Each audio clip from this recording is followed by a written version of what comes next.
Damos comienzo a un nuevo programa.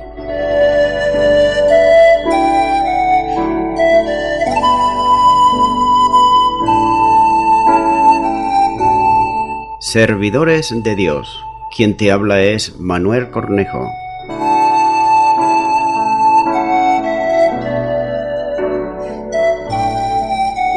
Este es un programa que está respaldado por la Iglesia Evangélica Misión Evangélica de Cataluña.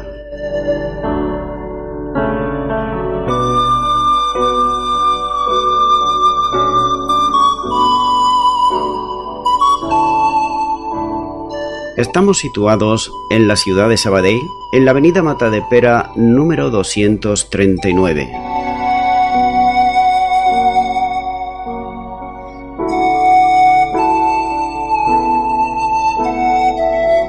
Antes de dar introducción a la palabra de Dios, estaremos poniendo una alabanza.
Por ti quiero vivir, nadie nos separa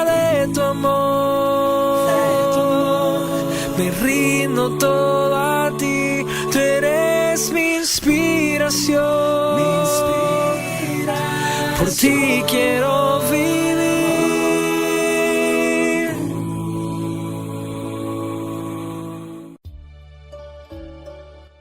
Y nuevamente, tras la pausa musical, estoy con todos ustedes para estar compartiendo la palabra de Dios, que es la Biblia, y lo haré de una manera expositiva versículo a versículo. En esta ocasión estaré compartiendo en Hechos de los Apóstoles capítulo 8 a partir del versículo 1, donde dice la palabra de Dios: Y Saulo consentía en su muerte. En aquel día hubo una gran persecución contra la iglesia que estaba en Jerusalén, y todos fueron esparcidos por las tierras de Judea y de Samaria, salvo los apóstoles. Comienza este versículo diciendo que «y Saulo consentía en su muerte».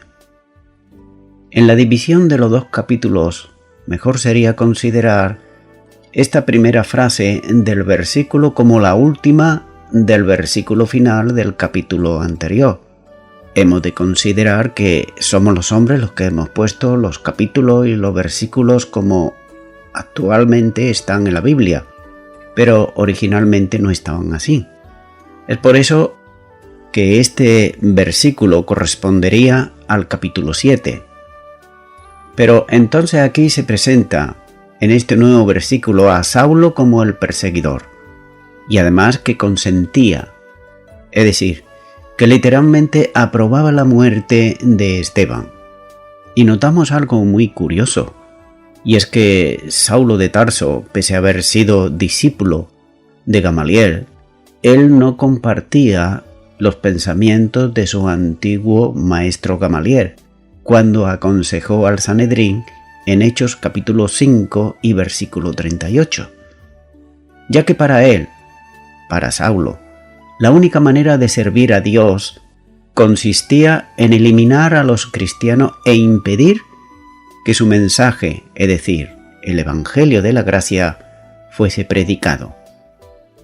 Por tanto, Saulo es uno de los instigadores de la persecución que se levantó contra la iglesia primitiva en Jerusalén, ya que él mismo se consideraba como el promotor principal de ella, y quizá seguramente lo hacía con todo orgullo, como así atestiguaría más adelante una vez ya Saulo convertido a Cristo Jesús, en los pasajes, por ejemplo, de 1 de Corintios capítulo 15 y versículo 9, también Gálatas capítulo 1, versículo 13 y el versículo 23, y también Filipenses capítulo 3, versículo 6.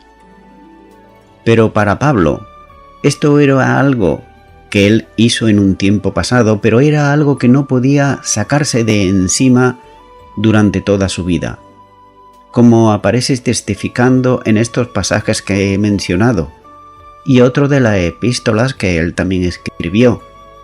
Así que Saulo estaba convencido de que este movimiento religioso debería de ser perseguido en todo momento y en toda ocasión, por cuanto este movimiento que había surgido proclamaba como Mesías a Jesús de Nazaret, que había sido colgado en un madero y por consiguiente, conforme a la ley, debía de ser considerado como un maldito, como dice en Deuteronomios capítulo 21 y versículo 23.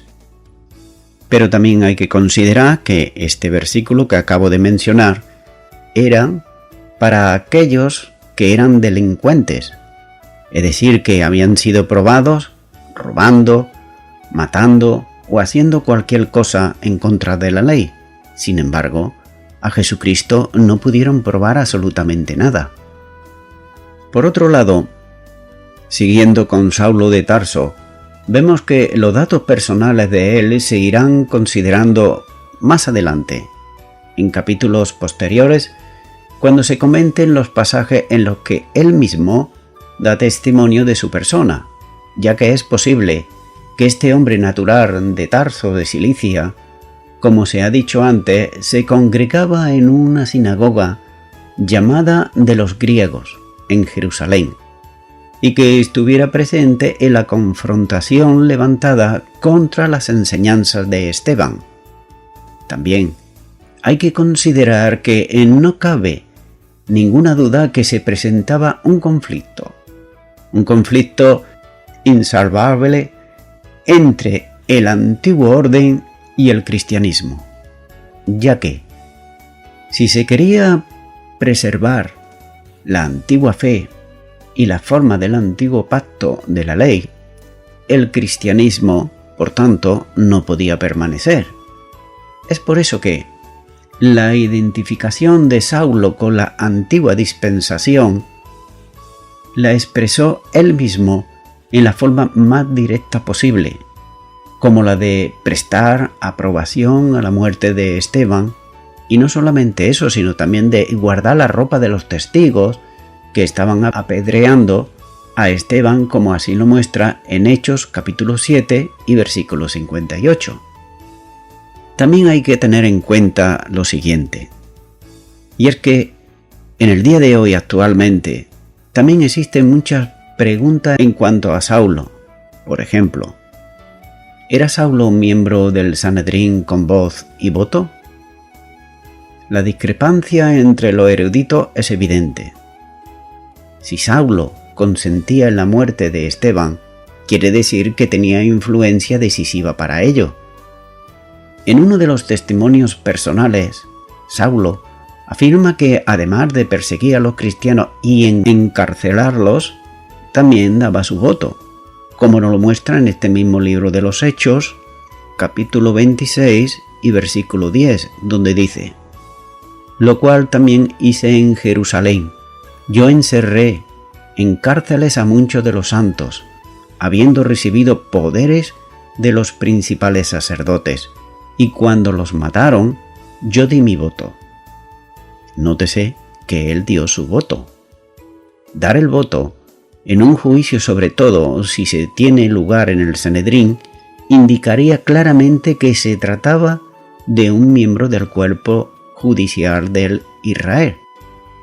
También, dicho sea de paso, hay que tener en cuenta que para ser miembro del Sanedrín debían de ser todos los miembros del Sanedrín hombres casados. ¿Se puede suponer entonces que Saulo de Tarso era casado? Bueno, la Biblia guarda silencio en este tema y yo no entraré en este asunto. ¿Por qué? Porque ya no afecta para nada a la salvación del creyente. Y aquí mirar si era casado o no era casado es un tiempo perdido. Por tanto, vayamos precisamente a la obra que el Señor hizo en su vida, en la vida de Saulo de Tarso. Sigue diciendo este versículo: en aquel día hubo una gran persecución contra la iglesia que estaba en Jerusalén. La muerte de Esteban no dejó zanjada la cuestión, sino que produjo una persecución generalizada contra todos los cristianos. La persecución fue una persecución intensa, como se lee en el texto griego, que dice persecución grande. Sin duda, los dos partidos tradicionales, que estaban siempre enemistados entre sí, como eran los fariseos y los saduceos, se unieron para perseguir aquí a los cristianos.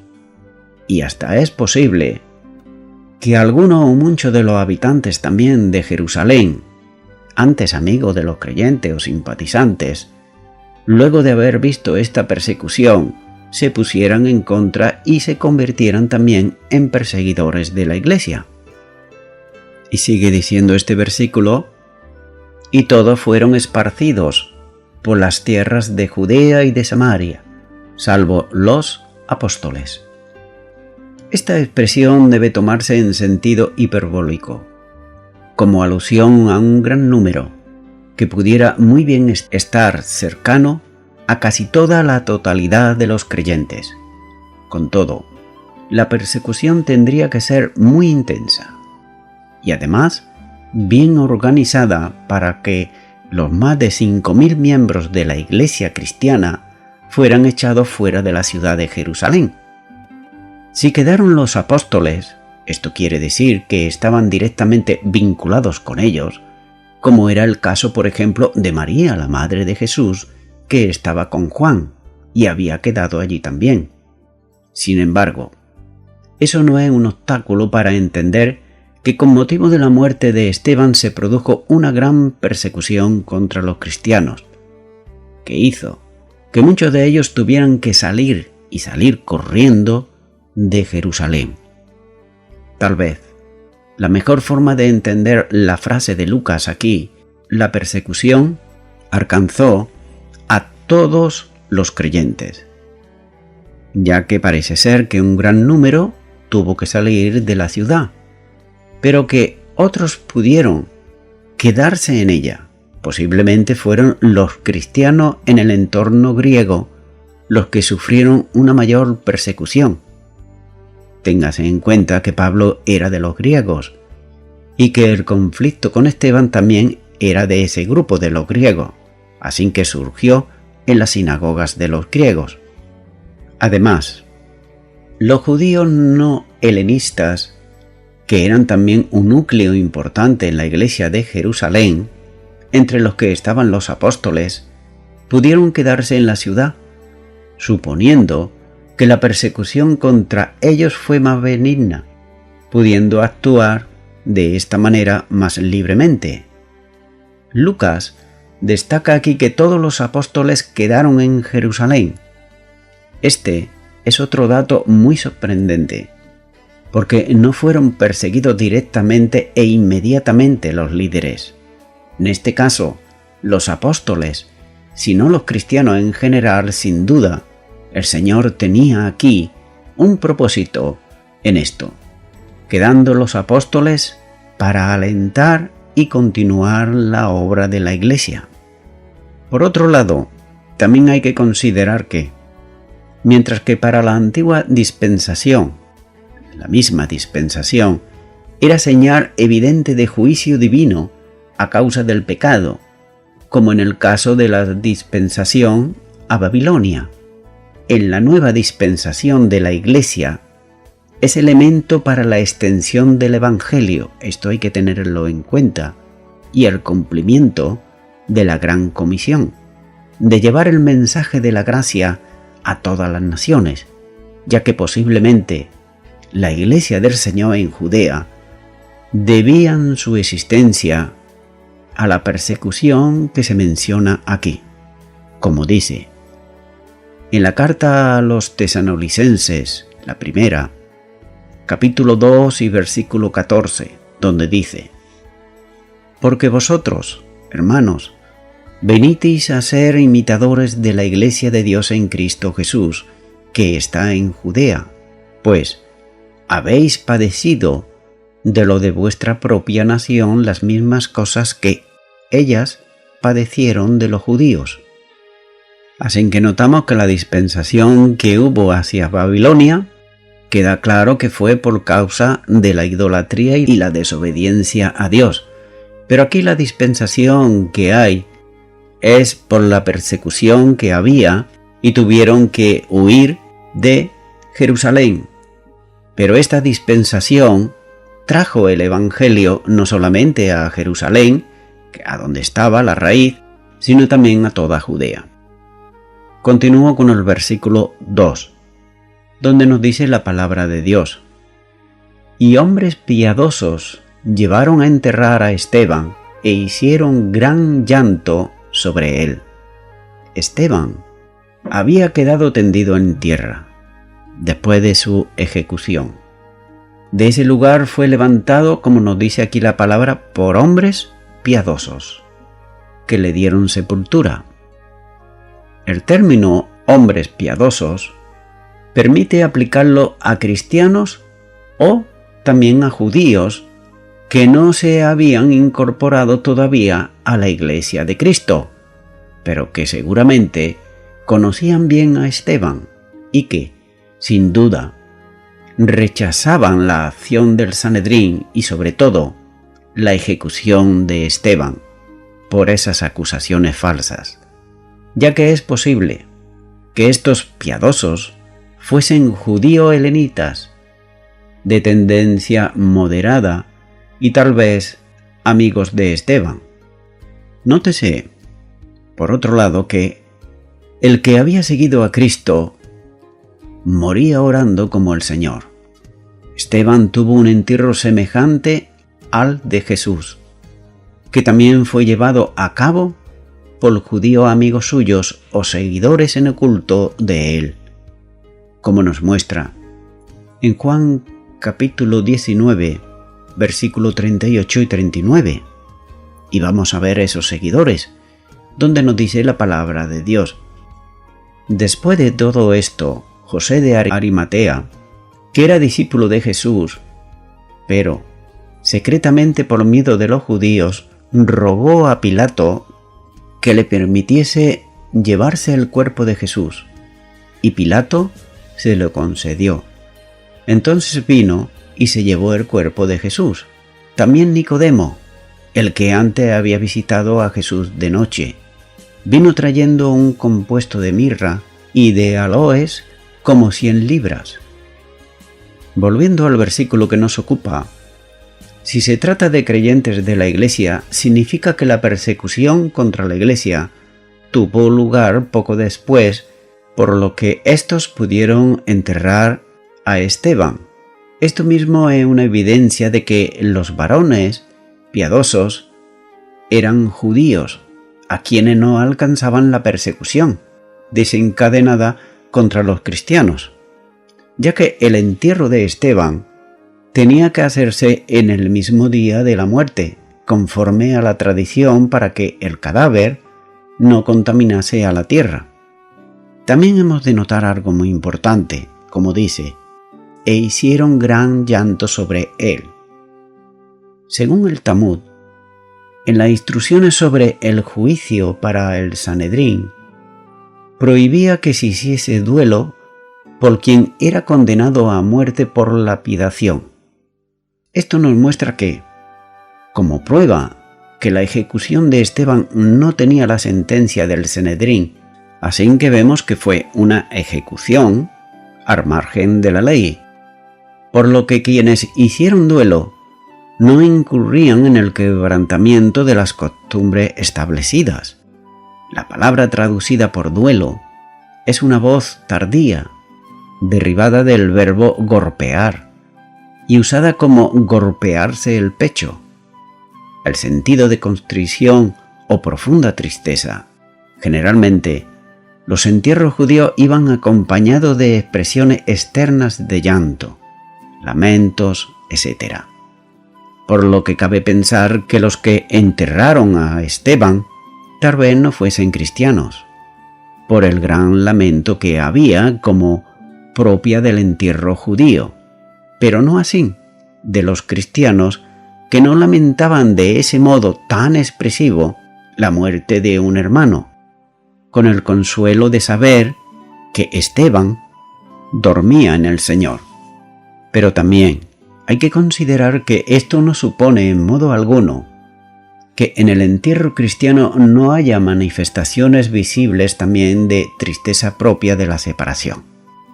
¿A quién no le duele, por ejemplo, que se le muera un padre, una madre, un familiar, un hijo, una hermana, un hermano? A todo el mundo nos duele. Así que la absurda idea pietista de que un cristiano no debe llorar por la muerte de los suyos no tiene, repito, no tiene ninguna base bíblica y es, en gran medida, incluso un mal testimonio para las personas no creyentes. Continúo ahora con el versículo 3 de Hechos capítulo 8, donde sigue diciendo la palabra de Dios. Y Saulo asolaba la iglesia, y entrando casa por casa, arrastraba a hombres y a mujeres y los entregaba en la cárcel. Dice la primera parte de este versículo, y Saulo asolaba la iglesia. El que sería luego el apóstol enviado a los gentiles aparece aquí al principio en Hechos de los Apóstoles como el perseguidor de la iglesia. Es una situación que se grabaría definitivamente en la mente de Saulo de Tarso. En sus escritos, como he dicho antes, apostólicos, él recordaría una y otra vez que él fue perseguidor de los cristianos. Y eso parece ser que no se lo podía quitar, como nos muestra Filipenses 3:6, 1 Timoteo 1:13. Son algunos ejemplos. Hay en este tiempo algo claro, y es que el impulsor y el conductor de la persecución era Saulo. La furia de la persecución también era grande. Lucas utiliza para describir la forma verbal que expresa la idea de hacer estragos. De ahí, en las traducciones, de asolar o de devastar. No era una persecución sencilla ni pasajera, sino que era una persecución radical y muy minuciosa, hecha con toda conciencia y determinación, que evidenciaba, por otro lado, el fanatismo religioso y la ceguera de no aceptar las verdades reveladas en la palabra de Dios. La utilización del modo imperfecto aquí en el verbo indica una acción continuada y pertinaz, vestido de no dejar de asolar aquí a la iglesia en todo momento. Nos sigue diciendo este versículo: y entrando casa por casa, arrastraba a hombres y a mujeres y los entregaba en la cárcel. Con toda seguridad, la persecución dirigida por Saulo tenía el beneplácito del Sanedrín, y especialmente de los sacerdotes, como no, que habrían dado autorización para ella.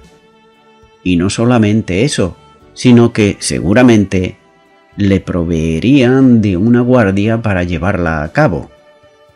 El relato detalla minuciosidad de la persecución, ya que Saulo asolaba la iglesia buscando a los cristianos no por las calles, no en el templo, sino hasta en sus propias casas. Así que notamos que la misericordia había desaparecido del corazón del perseguidor, es decir, de Saulo, de modo que no respetaba absolutamente a nadie, llevando presos tanto a varones como a mujeres, y además lo hacía con gran violencia, arrastrándolo, es decir, llevándolos a la fuerza y encerrándolos en la cárcel. Además, cuando estos eran llevados a juicio, él daba su voto para que fuesen ejecutados, como dice Hechos 26, versículo 10. Así que, como vemos, el propósito de Saulo era eliminar el cristianismo y además aterrorizar a todos los cristianos y eliminarlos el mayor número de ellos.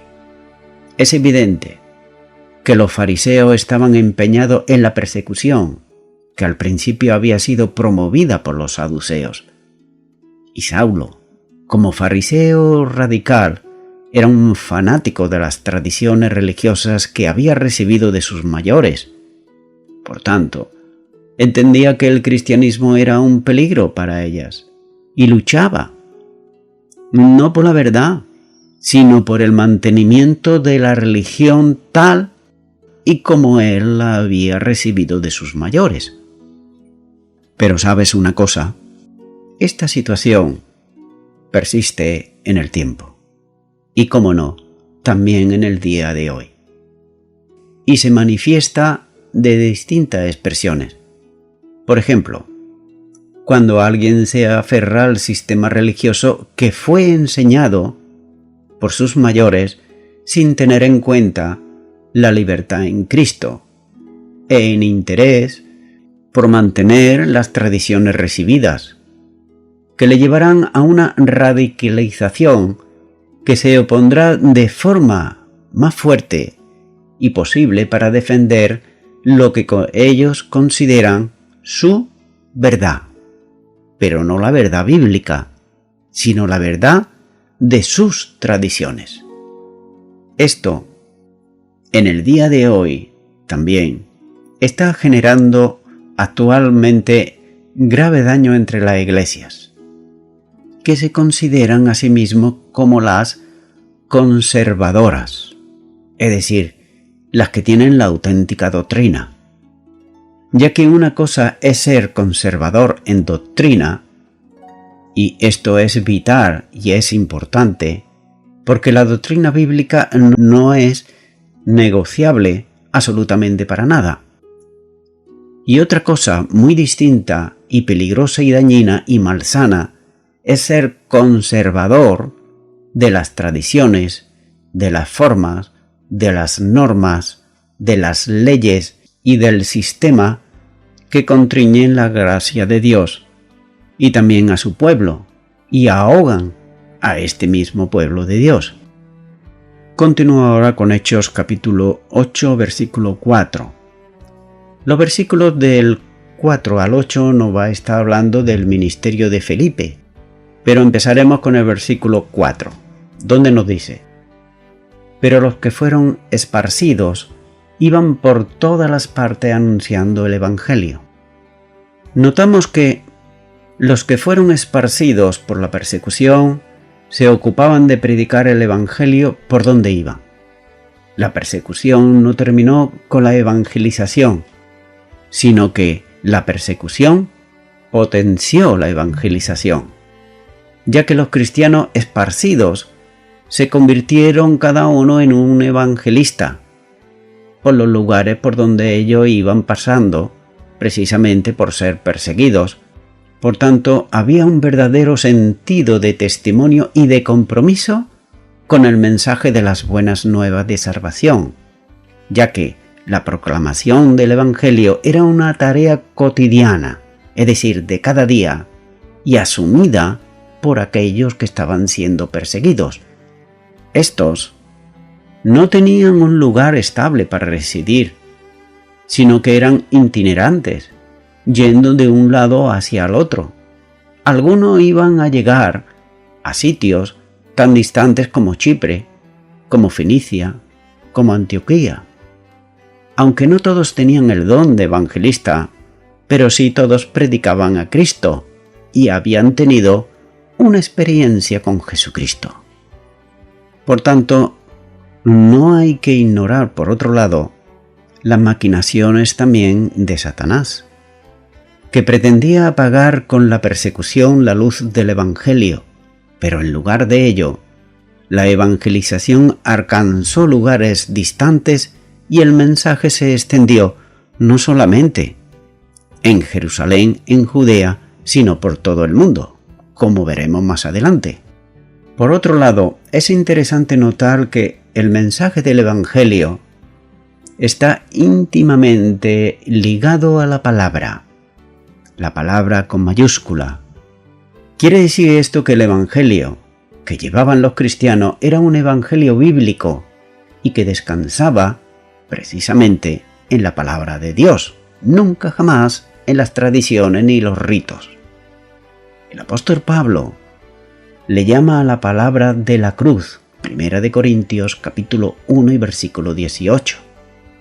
Lamentablemente, en el día de hoy se escuchan también por los medios de comunicación hablar a sacerdotes y decir que ellos predican el Evangelio, pero ellos realmente lo que están predicando son tradiciones y ritos y costumbres humanas y nada más, pero no presentan el auténtico Evangelio que está en la palabra de Dios. Así que, en el sentido de que el Evangelio pone aquí de manifiesto la doctrina bíblica sobre la cruz de Cristo, como obra salvadora para todo aquel que cree. En Hechos de los Apóstoles se va a notar el crecimiento de la Iglesia de Jesucristo, y como resultado de la proclamación del Evangelio es también el crecimiento y la extensión de la palabra de Dios. También es necesario entender que el Evangelio no es un mensaje de hombres, ni generado en el pensamiento humano, sino que el Evangelio viene del mismo cielo, procede de Dios mismo y manifestado en su palabra. Así que cualquier mensaje que no descanse en la exposición de la palabra de Dios no es un evangelio correctamente predicado e incluso puede ni que tan siquiera sea evangelio. Voy concluyendo ya con esto. Posiblemente los cristianos de Jerusalén no habían entendido bien el mandamiento que el Señor Jesús le había dado en lo que se llama la Gran Comisión en Mateo capítulo 28 y versículo 19, cuando Él le dijo: id y hacer discípulos a todas las naciones.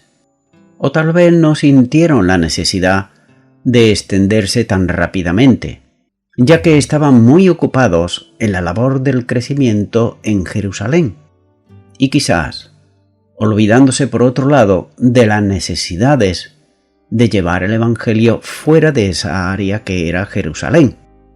Nótese que esto también puede ser una controversia para la Iglesia en el día de hoy, cuando se centra solamente y se mira a sí misma, en un lugar, en un sitio y no se mueve, y se olvida de llevar el mensaje a los que están a su alrededor y aún más lejos. Así que, Dios, que había determinado la extensión del mensaje a todo el mundo, intervino, y lo hace para que sus propósitos se cumpliesen, permitiendo de este modo la persecución que iba a llevar a los cristianos por todo el mundo habitado de entonces, convirtiéndolos en ejecutores de la misión de predicar el Evangelio a todas las naciones. Amigo y amiga oyente, muchas personas dicen ser cristianas o cristianos, tal vez por haber nacido en una familia cristiana, pero sin embargo, tal vez aún todavía no han escuchado o entendido o leído el Evangelio bíblico, es decir, el que se encuentra en la palabra de Dios. Piensan que el Evangelio son las tradiciones, las costumbres y los ritos, pero no es así. El Evangelio en primer lugar es poder de Dios, y además son buenas noticias. Y tú dirás, ¿cuáles son esas buenas noticias? Esas buenas noticias son que el ser humano no tiene ninguna necesidad de hacer obras para ser salvo, y para que pueda ser aceptado por Dios, ya que Jesucristo ya hizo esa obra perfecta.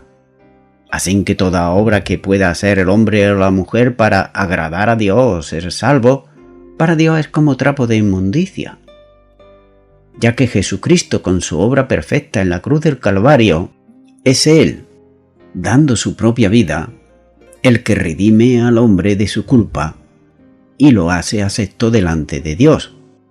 Así que, amigo y amiga oyente, de tu parte solo te resta el aceptar la obra de Jesucristo, es decir, creerla de corazón, aceptarla en tu vida porque así lo dice la palabra de Dios. Esa obra que Él llevó a cabo en la cruz del Calvario, como he dicho. La salvación no se recibe por obras, sino es por gracia, para que nadie se gloríe, como nos dice Efesios. Así que, amigo y amiga oyente, tú primero debes de aceptar a Jesucristo en tu corazón y debes de hacerlo como Señor y Salvador suficiente. No es por obras, sino que es por fe, creyendo en la obra que Él hizo a favor tuyo. Así que yo te animo ahora y a donde tú estás, que puedas orar conmigo esta sencilla oración. Simplemente la tienes que repetir, creerla y recibirla en tu corazón. Repite y di conmigo ahí a donde tú estás. Señor Jesús, hasta ahora el Evangelio pensaba que era otra cosa, pero el Evangelio es el don de Dios para mi vida. Yo lo acepto, yo creo que tú pagaste en la cruz del Calvario por mi salvación. Yo te abro ahora mi corazón y te confieso como mi Señor y mi Salvador, en tu nombre, en el nombre de Jesús. Amén.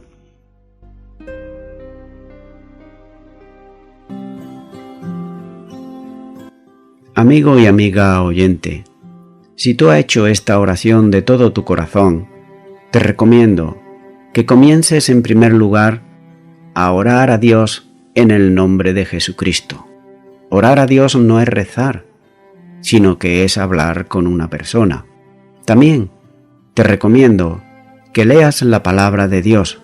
Comienza por los evangelios si no lo has hecho nunca. Y también te recomiendo que para que puedas crecer espiritualmente, te congregues en una iglesia cristiana evangélica donde se predique, se enseñe y se practique la sana doctrina y la palabra de Dios. Congrégate ahí y con el tiempo crecerás espiritualmente y podrás servir al Señor Jesucristo. Que Dios te bendiga. Y a toda la audiencia, nuevamente ya me estoy despidiendo de todos ustedes y será hasta el próximo programa. Que Dios os bendiga a todos. Dios es poder. Dios es poder. Oh, a ti te alabamos, Dios de gloria. A ti te alabamos, Dios de gloria. Digno eres tú. Vamos a proclamar las buenas noticias del Evangelio de Dios. Para destruir toda potestad y traer luz en la oscuridad. Para rescatar al hombre del pecado. Es el Evangelio de Dios. Para proclamar al pobre libertad. Nueva vida que no puede más. Para los que lloran nació Jesús. Es el Evangelio de Dios. Y a Dios sea la gloria. Y a Dios sea la gloria. Y a Dios sea la gloria. Es el Evangelio de Dios. Y a Dios sea la gloria. Y a Dios sea la gloria. Y a Dios sea la gloria. Es el Evangelio de Dios. Para redimir a su pueblo de toda lengua, tribu y nación, derramó su sangre por su amor. Es el Evangelio de Dios. Él resucitó la muerte